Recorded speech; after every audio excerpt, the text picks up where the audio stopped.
WrestleMania in California just makes sense. You can't tell me otherwise because, I don't know, maybe it's the sunshine, maybe it's the state itself, but it feels like it brings out the best in WrestleMania. WrestleMania 39 is no different. It was a star-studded card, the vibe felt calm, I just liked it. Let's talk about it. I don't want to waste time, let's get into it. Becky G opened up the show performing America the Beautiful. WrestleMania is in Inglewood, so it makes sense. They then showed a video package involving Kevin Hart, and in the ring, The Miz was standing there with Snoop Dogg. Bro, Snoop Dogg is everywhere. I honestly expect him to be on this channel eventually too. With that said, the first match was for the United States Championship. Austin Theory defended the gold against John Cena. A match that's been a year in the making. Theory's change of character has led to this very match. He's getting the chance to put up or shut up. As for Cena, he hasn't really been around, and there was only one segment involving these two during the build. His entrance involved the Make-A-Wish kids, and when you see this, Triple H was absolutely diabolical, allowing the results of the match to go the way it did. Also, Cena coming out to this JBL hairstyle should have told us the result of the match. With that said, the action was not that noteworthy, which should be expected because Cena isn't around often, but it's kind of unfortunate. And what's crazy is that this match was probably the most forgettable on the show. It wasn't disappointing because, to be honest, I wasn't expecting these two to light it up, nor was I full on thinking Cena would win. It just happened, and it felt like another victory for Austin Theory, not the victory. And that comes down to the fact that he beat Cena without any work, I'd say. You know, he hit that low blow, 8-town down, but Cena didn't kick out. He didn't make him work for it. Others, they'd have to work 20 minutes to drop John Cena, this and that. But here, he did it with ease, and it didn't even feel significant, which is a bit unfortunate. The finish was similar to the NXT title match earlier on, which is odd, and it's clear that John Cena has other commitments. So part of me thinks, oh, Theory should have won clean here. That wasn't going to be expected because he's a heel, and it's WrestleMania, but whatever. He beat John Cena here, and as I said, it just did not feel as significant as it should have been. Not the match itself, but the victory for Austin Theory. It didn't feel extravagant, and for Austin Theory, it doesn't even feel as big as a win as it should be. At the end of the day, though, he beat John Cena at WrestleMania, so there's that. The next match is a fatal 4-way tag team match. Braun Strowman and Ricochet, the Viking Raiders, Alpha Academy, and the Street Profits. Titus O'Neil was on commentary for this one, and similar to a bunch of other WrestleMania matches, this was supposed to be filler. The only thing they filled up though was a star meter. The TurboTax sponsor is goofy. The action was all over the place in a good way because there was 4 different teams, you expect that. Chad Gable hit an incredible German suplex on Braun Strowman, and LA gave him a standing ovation. Strowman went to the top rope, he was diving, Angelo Dawkins was sending him flying. It was fun, and the match wasn't incredible. I didn't expect it to be, but it did its job, and the spots were getting the crowd excited. It was just vibes with this one, and if you told me a Braun Strowman match at WrestleMania was better than a John Cena match, I'd bet you were hanging out with Snoop Dogg. The Street Profits scored the victory, which I thought was nice because from the top of my head, it feels like they lost every pay-per-view match in the last year and a half. I had Ricochet and Braun Strowman because they were the new fresh tag team, but hey, Street Profits winning is cool. The next match was between Seth Rollins and Logan Paul, a position which many thought was beneath Seth Rollins, but this year was tight. I feel he's unlucky with timing. You know, he's in the right place, but at the wrong time. Because in another world, he would have had 2 main events to his name, and he expressed dissatisfaction with his position, although that could be in character. I don't know, but in other ways, this match was one of the biggest on the show. They both had special entrances. And about the match, I don't think it's news, but Logan Paul has work rate. The man just gets it to an incredible precise point where he shows great potential in only 3 matches. Which brings me to the question of, what if he went full time? Like, how good would this man be? Freaking KSI showed up at one point, which personally speaking was only a matter of time. I've always believed he would show up and beat up The Miz, but he was splashed accidentally through the table and the crowd was all in it. It also doesn't feel out of the realm to see Logan Paul win this one, but Rollins wrapped it up and scored his first WrestleMania victory in 4 years. The crowd was singing his song, the man deserved the win, and regardless of his opponent, because somebody as popular as him has got to be treated in the best way, the match was great. You know, Logan Paul is a special attraction match, but some felt that Rollins should be in the main event. As for Logan Paul, the hype he has is absolutely real, no doubt about it. He's making the most out of every match, and it's clear that his antics outside the ring are goofy, bizarre, very questionable, but in the squared circle,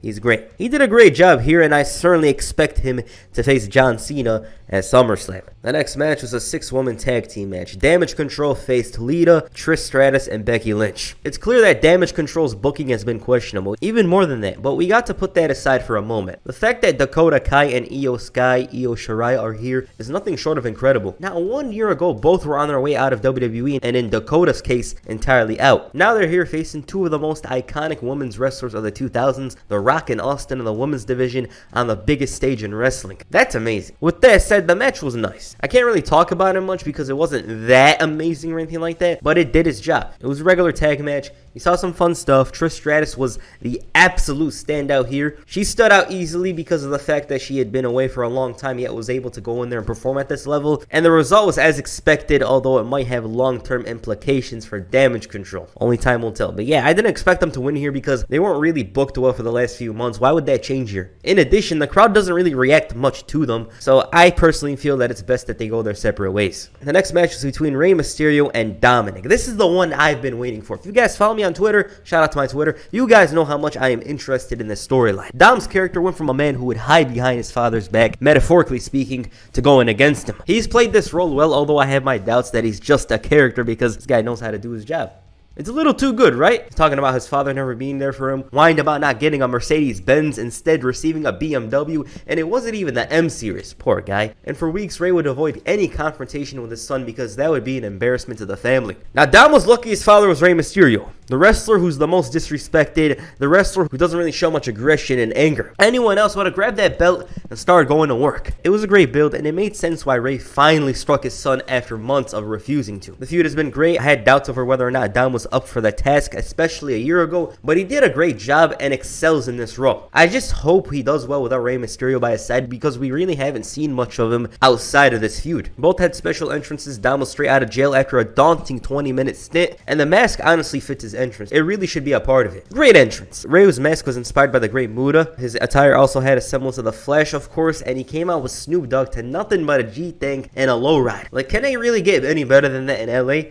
I don't know. He also didn't forget to honor Dom's father, Eddie, coming out to his theme song. Bad Bunny was watching at ringside too, and I said this a million times during this video, but it was a vibe. But then again, that's the show. The match itself was rewarding. This sounds weird, but that was one of the best parts of the match. Dom was using some very shrewd heel tactics, such as provoking his sister to get an advantage over Rey, and he almost screwed up relying on these mind games, so the Judgment Day came to his aid. Finn was dressed like a baller in their own city of Los Santos. Legado del Fantasma, aka the new LWO, made the save, and Benito was looking on like, what the hell? Bunny got involved as well after Dom tried to pull an Eddie Guerrero, taking the chain away from him, leading to Rey Mysterio scoring the victory. So it's clear where they're going with this, especially with Backlash being the next month in Puerto Rico. The feud is far from over, which is the best case scenario because there's still more to do with both men. Not in a, oh, they should feud endlessly afterwards, but like keep it open. I think that's cool because I feel like this is not the rubber match between Rey Mysterio and Dominic. I always imagined he'd give him the mask or something along the lines of that, as dramatic as it sounds. So I thought it's nice that they didn't entirely close the feud here. Good match. It did its job in giving Rey the platform and opportunity to smack his son around like he did 11 years ago, and I enjoyed watching it here. It's my favorite story heading into WrestleMania, and they succeeded in giving it a proper payoff, and also helped Legado del Fantasma actually do something on TV because they were around here and there, but pairing them with Rey Mysterio gives them an opportunity to actually make something of themselves because the fans are going to see Rey being with these guys and going to be like, hey, that's cool. And I thought that was nice. Also, WWE finally learned that Bad Bunny has other songs other than Booker T. The next match was the SmackDown Women's Championship. Charlotte defends the gold against Rhea Ripley, a story that's had its past. It wasn't too long ago where the roles were reversed and Charlotte was chasing the title. Their matches have been excellent. It's obvious as day, whether it's WrestleMania 36 or Money in the Bank 2021. And despite Rhea Ripley's history, it doesn't feel like she's actually been champion. I feel it's similar to Becky Lynch in 2018. We saw her become champion, but it feels so irrelevant because of how much time had passed and the fact that she's undergone a significant change. Charlotte, on the other hand, has been the same. Her character hasn't really evolved much and lacks depth, but that said, we all know what she's capable of on the biggest stage, and this was the biggest platform. It had a different feeling compared to the other matches and felt like you were watching the main event. Slow pace in the beginning, just gradually building up, and by the time they hit the big moves, they had a strong chokehold on the crowd and brought them in.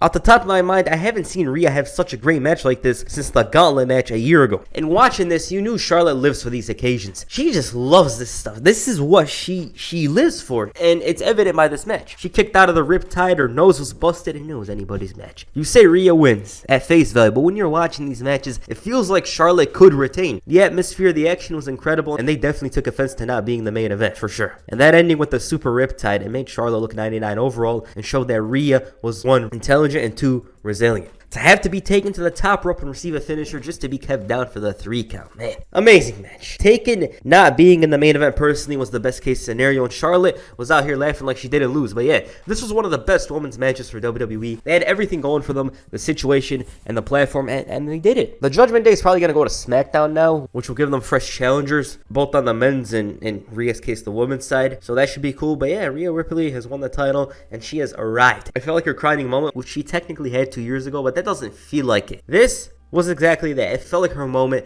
It feels like she's here to stay. Before the main event, The Miz and Snoop Dogg were announcing the attendance record before Snoop's like, the only thing better than that is if you had a match. Miz claimed to put out an open challenge earlier, and Pat McAfee was up for the task. Michael Cole was over the moon. Corey Graves called him Aaron Rodgers' personal propaganda machine, and the match was made. Miz had to endure a tiny pulse chant again, and this was a little quick thing. George Kittle got involved and dropped the Miz before McAfee hit the pump for the win. And as I said, it was a way to calm down the crowd, had them focusing on something that's not that serious before the main event. And the main event, Sami Zayn and Kevin Owens challenged the Usos for the undisputed unified tag team championships, a story that was a year in the making. Following WrestleMania last year, Sami Zayn became an ally of the Bloodline. He wanted to be a part of this brotherhood, and in his pursuit was foregoing his personal morals. Kevin Owens wanted to steer him to the right path, and even then Zayn was still persistent on the claim that the Bloodline is family. But he had to learn the hard way, and KO and Sami Zayn were more connected than ever before. This main event, insane, because for one, it's a tag team match, and two, Kevin Owens and Sami Zayn were once again partners. It had the most going for it compared to other matches, and once again, they made the most out of this opportunity. Lil Uzi performed Just Wanna Rock right before the match, which was surprising. It honestly caught me off guard,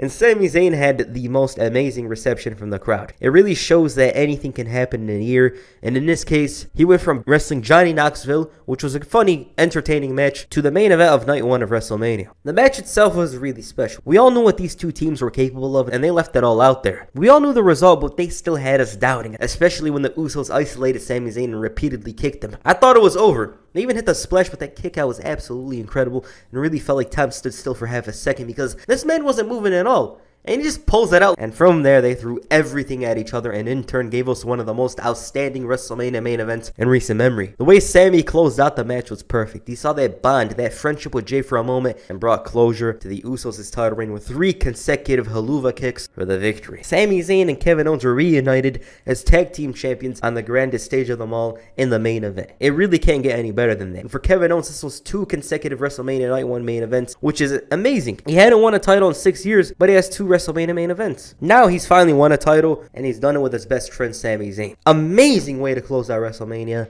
and it's my match of the night. It just has to be. They told a masterful story out there, the big time vibe. Everything was there for them, and they just did it. Alright, that's WrestleMania. Night 1 was amazing. People say it's the best WrestleMania of all time, but I think they gotta calm down a bit. We still got Night 2, and we gotta get past the recency bias, of course. John Cena versus Austin Theory really was a sore thumb and a great night. I didn't believe the match would be great or anything like that, but it really should have been a bit better. But I guess John Cena didn't really feel like taking bumps because he has some movies to film. Other than that, the show delivered. There was a lot of celebrities there. The matches, Rey Mysterio and Dominic, was so damn fun. I had so much fun watching it here. Charlotte, Rhea Ripley could have been the main event. It really could have been the main event here, but it wasn't, and they still managed to put on a classic. It was a fun WrestleMania, and I hope Night 2 follows up, so yeah. Alright, what do you guys think of WrestleMania Night 1? Please comment down below, and that's the first video. Make sure you hit the 619 on the like button, and perhaps the stunner on the subscribe button. Peace. I'm out.